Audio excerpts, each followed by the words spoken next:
On another topic po, on ICI, I know na sagot nyo na po briefly yesterday yung fate of the ICI. But overall, ma'am, how does President Bongbong Marcos assess yung performance ng Independent Commission for Infrastructure or ICI sa mga nakalipas na buwan? Because you have Baguio Mayor Benji Magalong's rating yung performance ng ICI as 3 out of 10, calling it no longer viable and therefore needs to be abolished. And former Senate President Frank Trilon, sinabi niya naman po na it's already a dead body and could no longer function.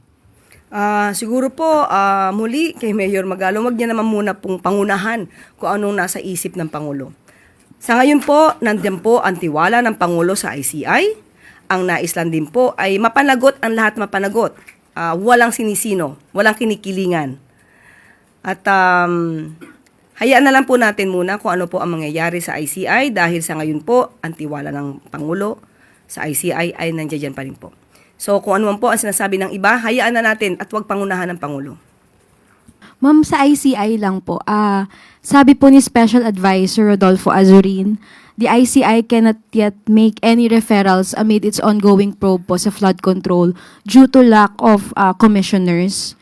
Hindi po ba ito cause for concern and hindi po ba nakikita ng Palace yung need na mag-appoint po ulit ng bagong commissioners para magpatuloy po yung investigation?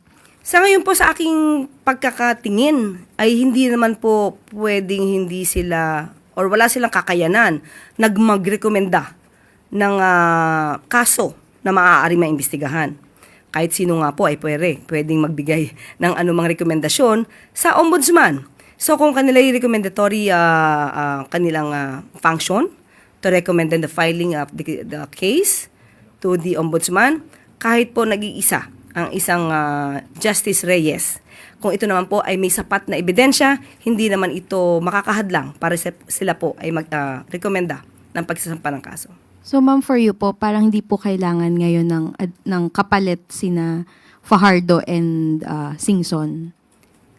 Nasa Pangulo po kasi yan, hindi po natin masasabi kung may replacement na. But as of now, hindi po hadlang. Na isa lang po at si chairman lang po Reyes ang nasa ICI, hindi po siya hadlang para makapagsampa or makapagrekomenda rather ng kaso sa ombudsman or sa DOJ.